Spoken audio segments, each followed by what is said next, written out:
Hello YouTubers, welcome to Ash Yogi TV for another episode with a spiritual psychotherapist, Judy Fraser. Judy, hello. Hello Ash. Today, the subject matter, YouTubers, is being in the flow of synchronicity. Judy, what does that mean? Well, through habit, we try and do what we've always done, forgetting that we're not the same people, nor's the environment we're walking about in, nor are the people who surround us. It's time to move on. It literally is a new chapter in our book of life. And I stress that. It's a new chapter. It's not a new book. So we need to be very willing to surrender old issues and problems that may have surrounded us and to look at things in a new way. This is happening to everybody. You've only got to look at world events. You know, stuff's changing all over the world. And if we don't change with it, we're out of the flow. We can't pretend it's not happening because it is. So we have to stand back, and take a new look at what's appropriate now. And of course, to enable that space to be made, we have to let go of a lot of our conclusions from the past chapter because they're irrelevant now. And this is where we get into difficulties with relationships. You know, in the Bible it says, "Behold, I make all things new." Well, if we try and then relate in the old way, it's not going to work. It's kind of like talking to a grown-up, very successful person as if they were a small child misbehaving in a supermarket. You're going to have a massive miss. And it's perfectly okay not to know what you're doing. I used to do this, but it doesn't feel right to be doing it now. I'm waiting to get the clues to show me the direction to go in the next phase. I know what I don't want to do, but I'm not sure what I do want to do. And if we're honest about that, we'll begin to get in the flow of picking up the clues. The people we meet will behave in a different way or talk about something different or make suggestions or whatever it is. I was talking to a very old friend and colleague of mine yesterday, and she said to me, well, as things are going, and at the age we are with the experience we've had, we're doing more of a state of being wherever we are, rather than rushing around doing. You see what I mean? Yes, yeah. So go on. No, it's not through apparent choice, it's through circumstances of life.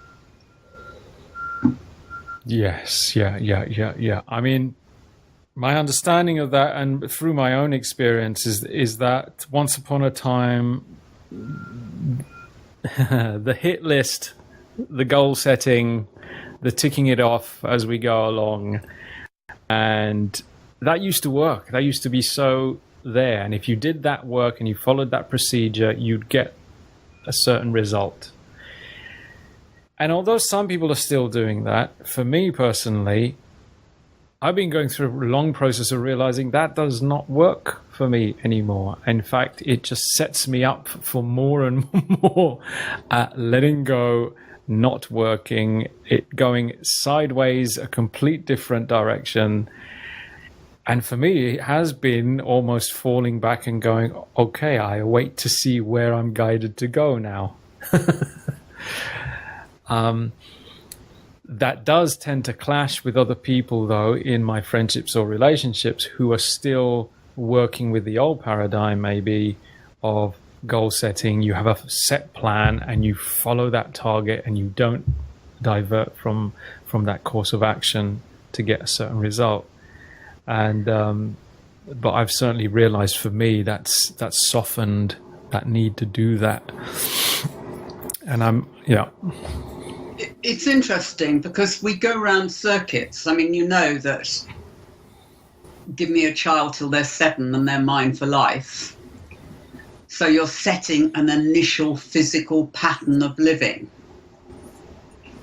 And when they meet themselves coming back, i.e. they go through another 7-year cycle, they will try and do what they did at the start of the last one.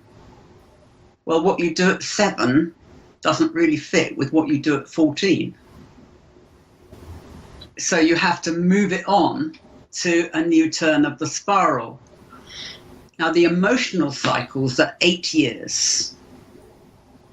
The intellectual cycles of understanding are 9 years. And the spiritual cycle is 12 years. The difference between 7 and 12 is obviously 5, which is allowing the bands of the auric field to let go of information they no longer need. And if they don't, then you'll see them pad out. Looks like they've put on loads of weight.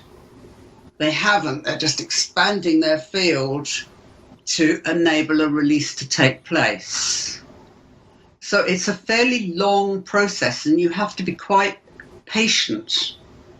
And the reason we describe a midlife crisis is because all these cycles come together in the sort of 40s area. And I was actually reading a thing about eagles yesterday. And when eagles are 40, they retreat to a mountaintop and they literally peck away their old beak on rocks to enable the new to come forward, because the old one isn't effective anymore. And once it comes through, then they take out all their old feathers. And if they're successful in this, then they go on happily for another 30, 40 years. If they're not successful, then they try and maintain their status quo, but no one else is, so it doesn't work. And they usually die. So I think you've just described what I've been doing for the last 8 years.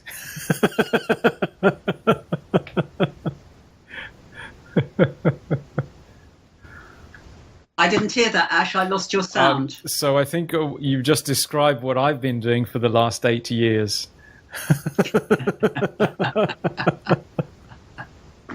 I mean, that's a very good way to put it.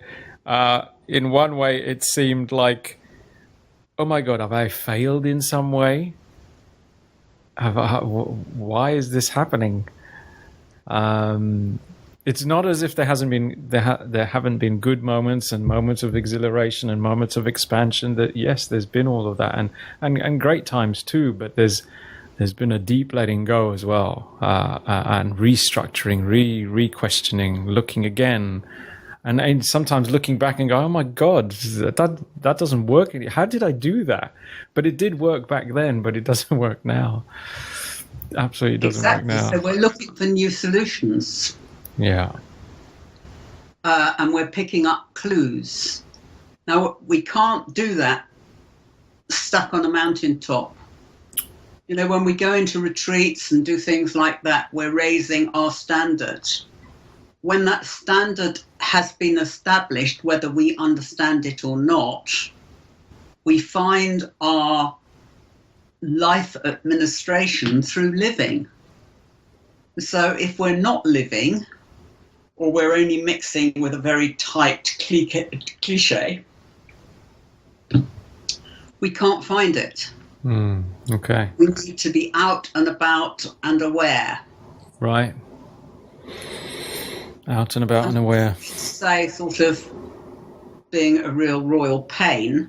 It just means to say being aware while we're doing what we happen to be doing. Okay. Being aware of who talks to us and who we feel like talking to, who we meet, who we don't meet. Because we're doing literally a life review and finding our group as it needs to be from now on, not as it has been. Uh-huh. Yeah. Yeah. Yeah, and that can be a bit scary, right? Well, it can, but it's a security thing, isn't it? Yeah. If I give up what I've been doing, am I out with the refuse, or is there anything for me? And the answer is you won't find out until you do it. Yeah. Yeah. Yeah. Yeah. And sometimes we have to pull the plug on what we've been doing, because if we go on doing it, we'll do what we've always done. Yes. Yeah. Yeah. So we have to sort of force a gap, which is the void experience. Right, the void experience. Yeah. Yeah. Does that involve letting go of addictions and crutches? Well, it does for some. That's a matter of choice. Choice, yeah. Yeah. Yeah. Because often I've found that addictions are usually almost the noise that's keeping me away from facing that void. The distraction. Explain. So it's almost like if I'm coming to the edge and then a feeling is coming up, it's easy to just reach for an addiction, either food or, I don't know, movies, internet, whatever. And that's fine, and it helps me to feel better, but it doesn't mean that feeling hasn't gone away. That feeling's just there. Yes, but sometimes we need to tackle the feeling slowly. Right, okay, yeah. Rather than head on. Okay, yeah. So it's kind of like a withdrawal from the addiction. Aha, yes, okay. Yeah. To go cold turkey doesn't always work. Yeah. Yeah. I get it. Okay. Yeah, cold turkey. Yeah, it doesn't always work. That's true. Yeah. Because you end up going back to it even harder. Yeah, exactly. And if that's supposed to happen, then it'll hit with sort of like the experience that's just been going on in Italy. It will be imposed on us. If we choose to move forward, then we may need to do it more gently. Okay, yeah.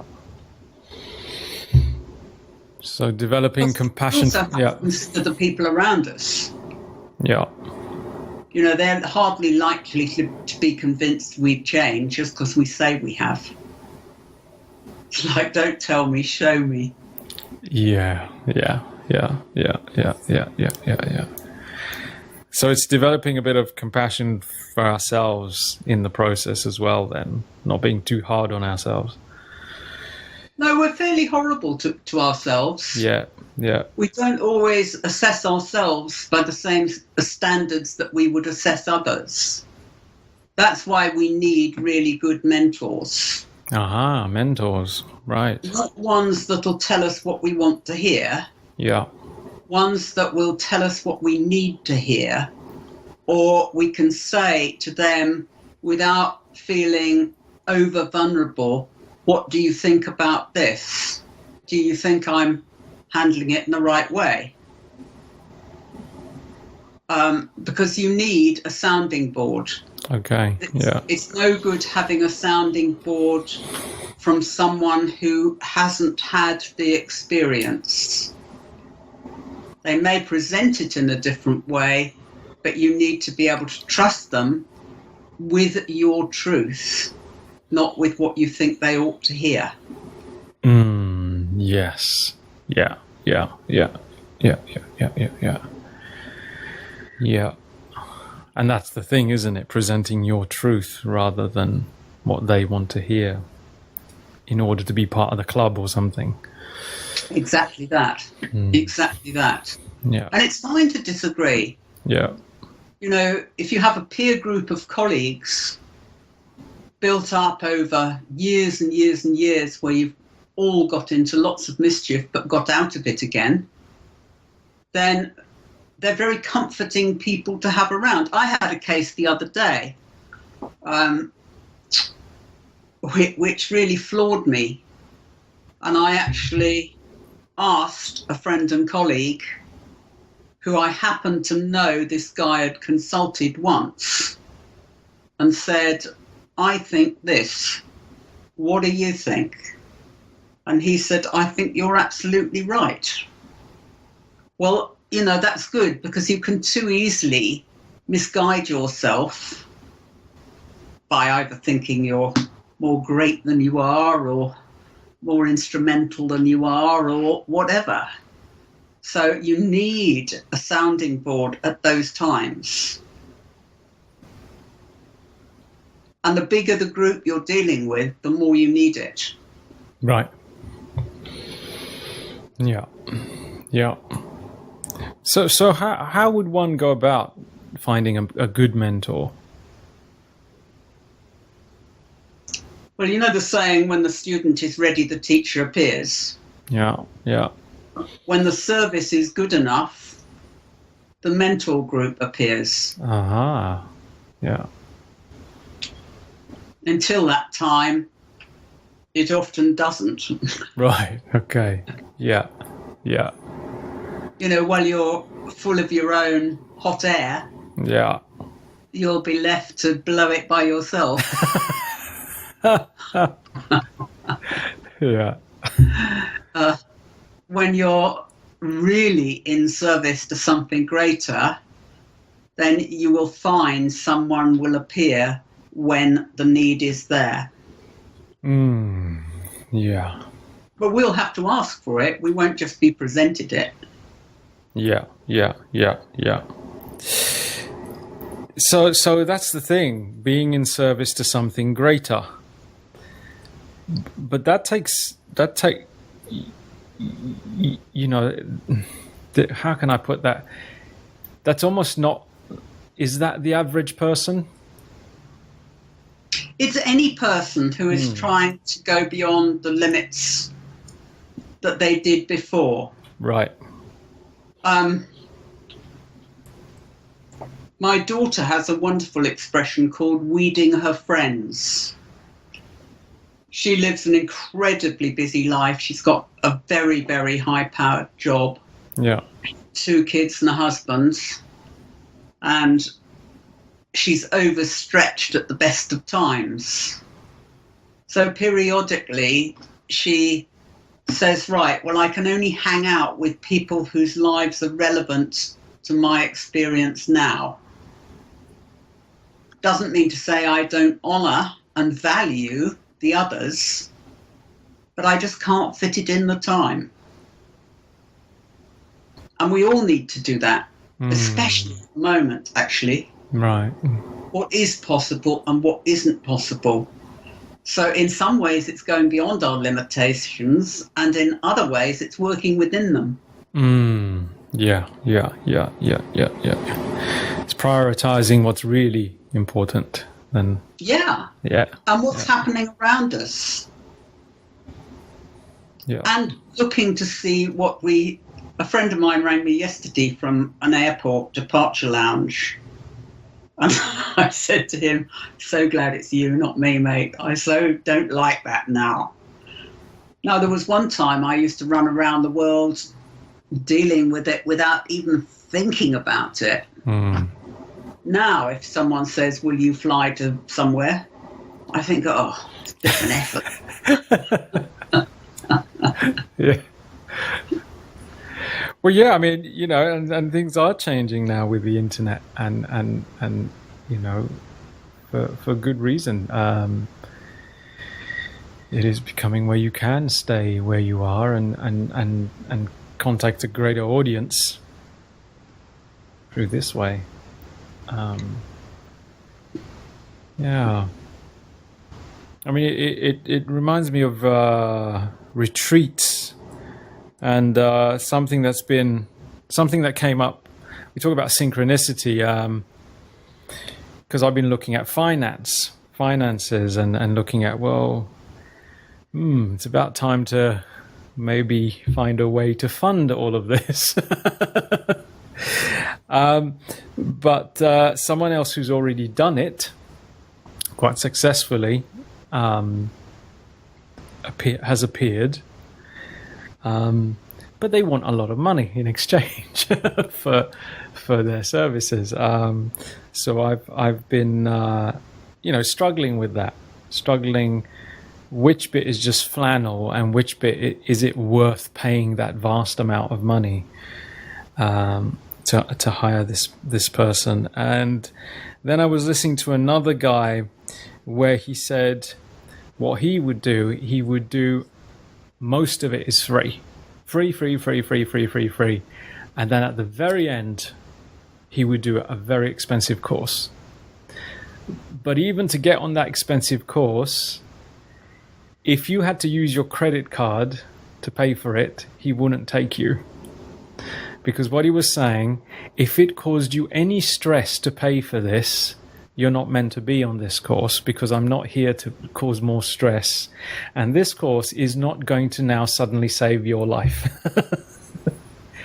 I like the sound of him. Yeah, he is saying, yes, it's a course. Yes, I'll give you personal attention.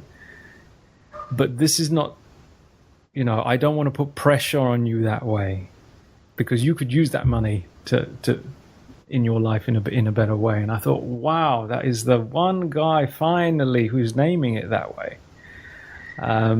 Because that makes complete sense, because there are people who have money and that certain sum won't be such a great big dent. And so they can be on that course. But to someone else who, oh my God, who's just about surviving, and that's going to, be a whole lot of pressure to pay it back, or they're going to go into debt, or they're going to, not have food, or, not have rent to pay. Well, it's not appropriate. It's just not appropriate to go on this retreat. Also, abundance comes from within. Right. It's the abundance of life and living, the abundance of consciousness that eventually leaks into the material world and becomes money. Right. Or possessions, or whatever it is you want. Yeah. But it's an inner space. I choose abundance. A huge amount of people choose lack through guilt, or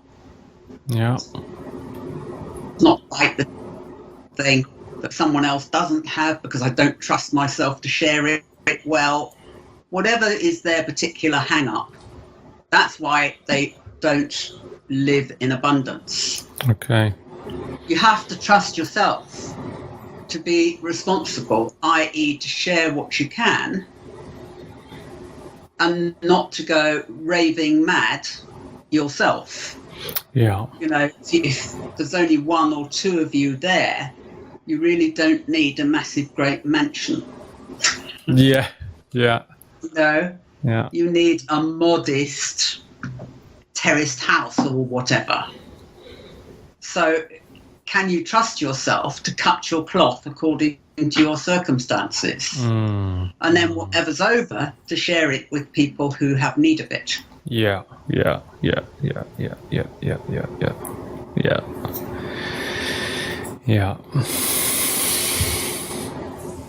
This is why we encourage people to clean out their houses. Use it or lose it. If you've got stuff in your house that you haven't used for 2 years, pass it on, because it'll be someone else's treasure. Right. Yeah. Space. Yeah, that's a bit of a hoarding nature here, which I'm pretty sure I learnt from my granddad. That'll come in handy one day.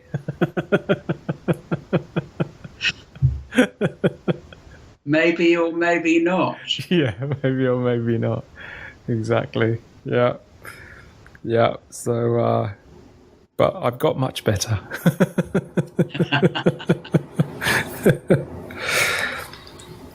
So, in the flow of synchronicity. So, how can we put ourselves in the flow of this synchronicity?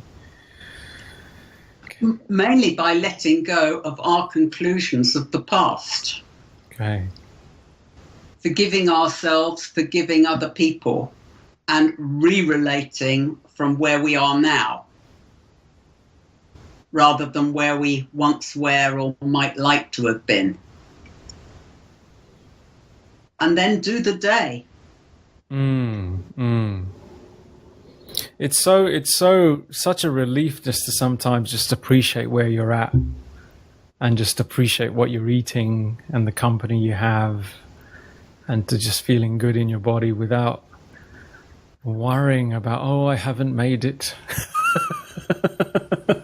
Well, they say when you do make it, there are three major challenges. One is to use power correctly. And we're seeing a lot of that at the moment, of people using power incorrectly because they become dominant or dictatorial, rather than encouraging people to free themselves in their own way, not the way you tell them to free themselves. The second is greed. Oh, I've got a bit of money, I want more. Well, why? You've got enough. You've got enough, be content. Yeah. And the other is fame, and we see this all the time. We used to laugh because where I trained, you kept a low profile. A lot of the trainings, you see people going out into the wider field wherever they can and trying to stake their claim. And they sometimes do, but usually only for about 2 years. And you get the people who have overcome that challenge just going on year in, year out, but not making a big noise about it. Yeah. Yeah, so it's kind of, are we focused on achievement, or do we also have an ability to appreciate things and have satisfaction and contentment with where we're at in the moment? And be grateful for what we've had. Yeah.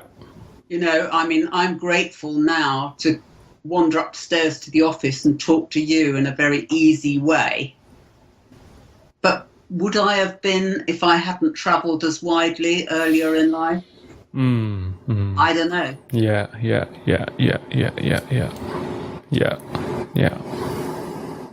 Because you can say you did do that. You did go out there and you did experience those things.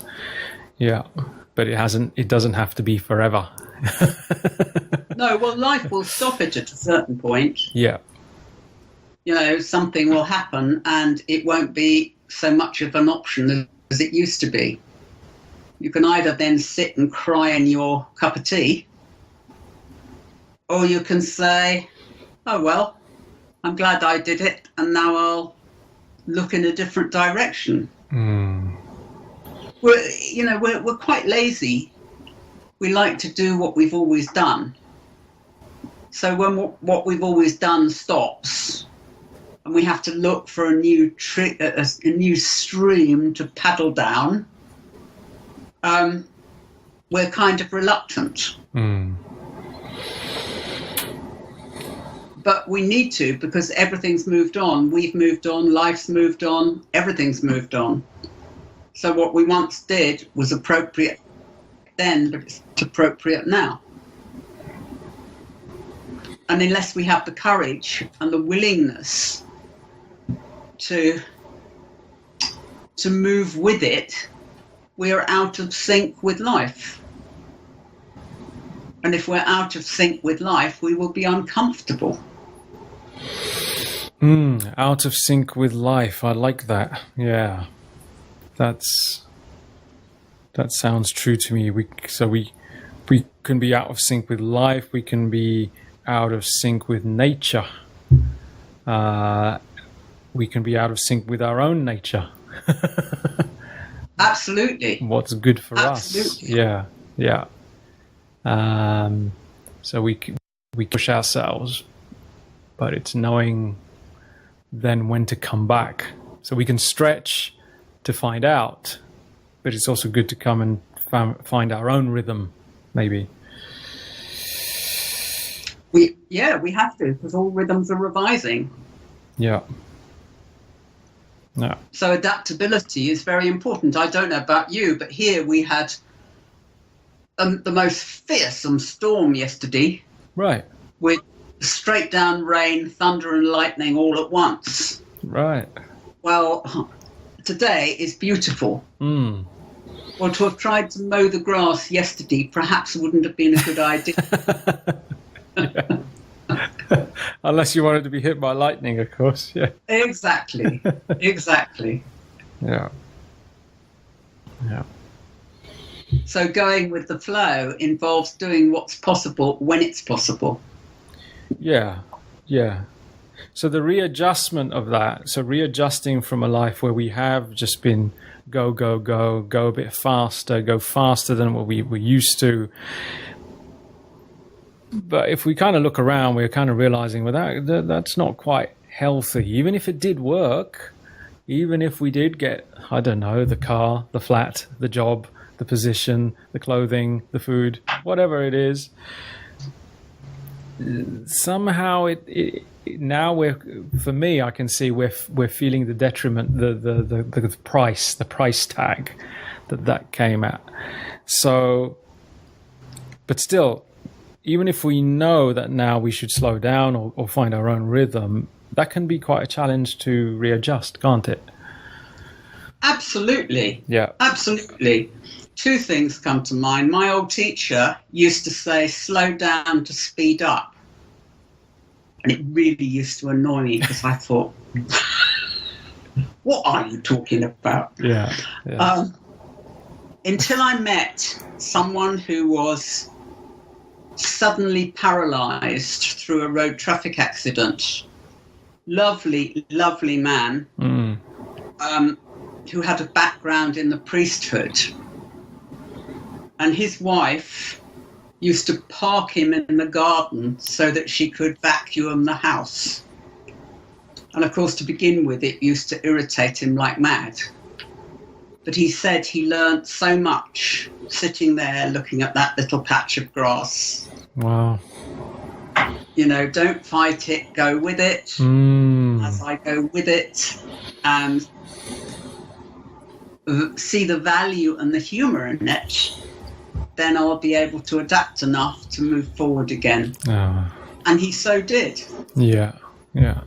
He's one of those people that even though he used a wheelchair, he was not paralyzed at all. Right. Yeah. Wow. Yeah.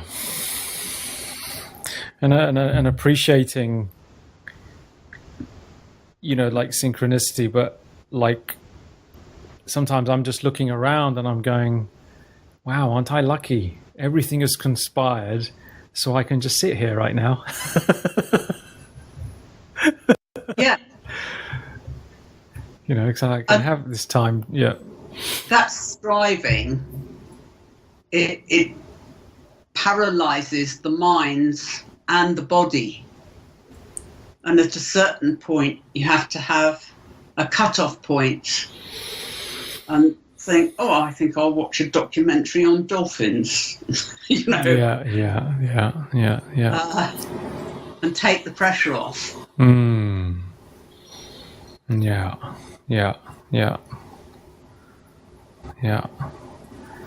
So being in the flow of synchronicity is also a way of maybe slowing down, becoming more observant, appreciating ourselves more, appreciating our circumstances, appreciating the past. And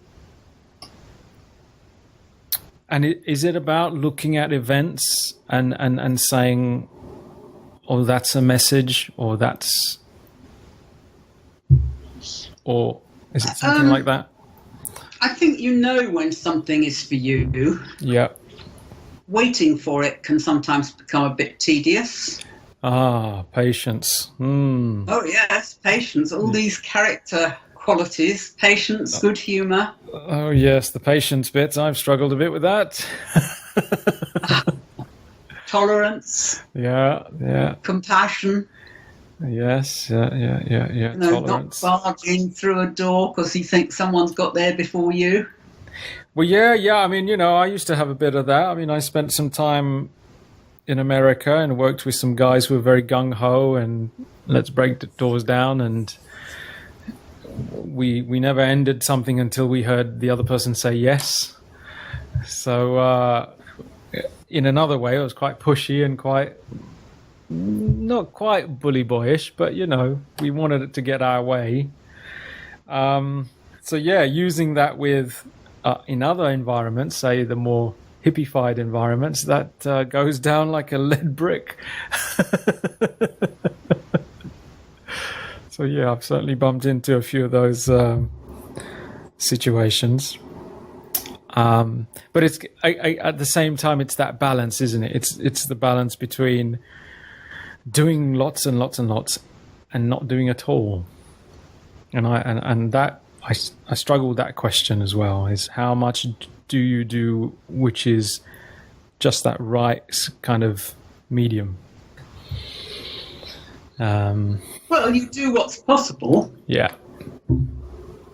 Within the limitations of requests and your day, but you're not striving to achieve, because what are you trying to achieve? Usually it comes back to those three. You're trying to achieve power, money, or fame. Yeah. Well, why do you want them? Yeah. And a lot of the time it's about proving ourselves, isn't it? Proving ourselves, and therefore we'll get the love we so want. Or we think we need to prove ourselves to be worthy. It's, we want kudos, maybe we want love. Yeah. Whatever. We have to find it within ourselves before we expect to receive it from others. Yeah, but we have tend to, or in general, we've tend to do it the other way around, where, and sometimes replacing where love wants to be, we replace it with the fame, with the validation that we're okay. Yeah, well, you surround yourself with people who charge a fortune for their consultancy. Yeah. I mean, I totally understand people charging for their time, because there has to be a way of controlling how many people or groups you can talk to in a day. That's perfectly okay in my book, particularly if you then have an excess, you pass it on to someone else, someone of your choosing, not one of your customers tells you should. But more than that, what are you trying to achieve? You spend a fortune on PR campaigns and advertising campaigns. Does it mean to say you're going to be more successful? Probably not. Yeah, I guess we've seen the bigger teachers, the more global teachers, and we kind of aspire to that, certainly in the self-development, self-improvement scene, and we think that's what means to have made it, is to be more popular, is to be so widespread, is to be on TV, is to be here, there, and everywhere. But I think nobody really tells us, actually, that's not really the case. That might be the case for this person, but doesn't have to be our life. That's not necessarily a model of how our lives should be.